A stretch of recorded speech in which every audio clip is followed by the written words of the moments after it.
Christy, Ma, kamusta si Jeremy? meron po siyang 5 stitches sa noo niya, pero okay naman po ang lagay niya sa ngayon. Naawa lang po ko sa kanya, Ma, kasi kanina nung tinatahi yung sa noo niya, iyak siya ng iyak eh. Kapit na kapit po siya sa akin. Ayoko naman pong iwan.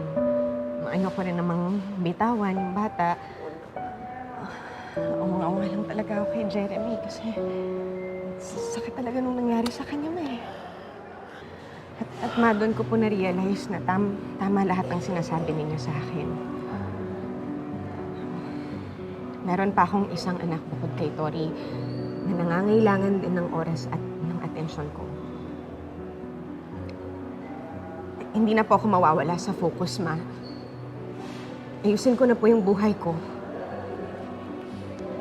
At anak, sigurado ako na yan din ang gugustuhin ni Tori sa kanyang kapatid.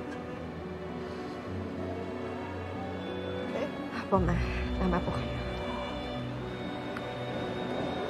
O, na-inform mo na ba sila yon?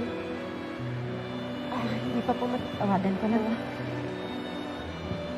Excuse me. Okay.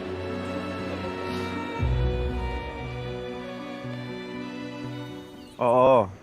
Hindi ko nakalimutan. Darating ako. Pasensya na napaaga ako, Leon. Maaga kasi natapos yung meeting ko. Okay lang naman na maliit kayo basta kung makarating ka. Oo, sige. Pupunta na ako, ha? Pupunta na ako. Sige. I'll see you later.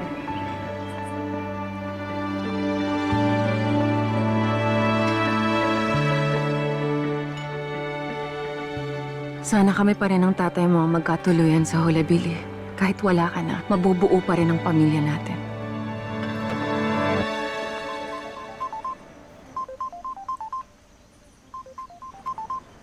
Christy.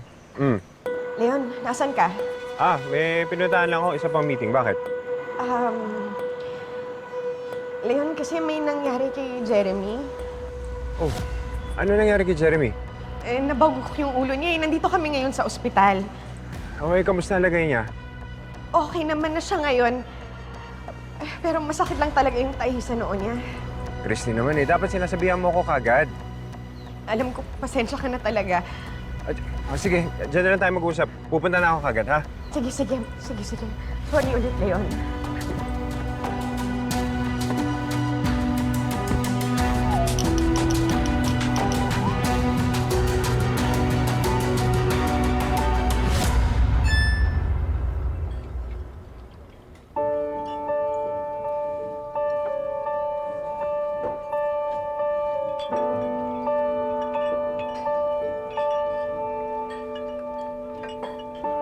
Di pa ba sapat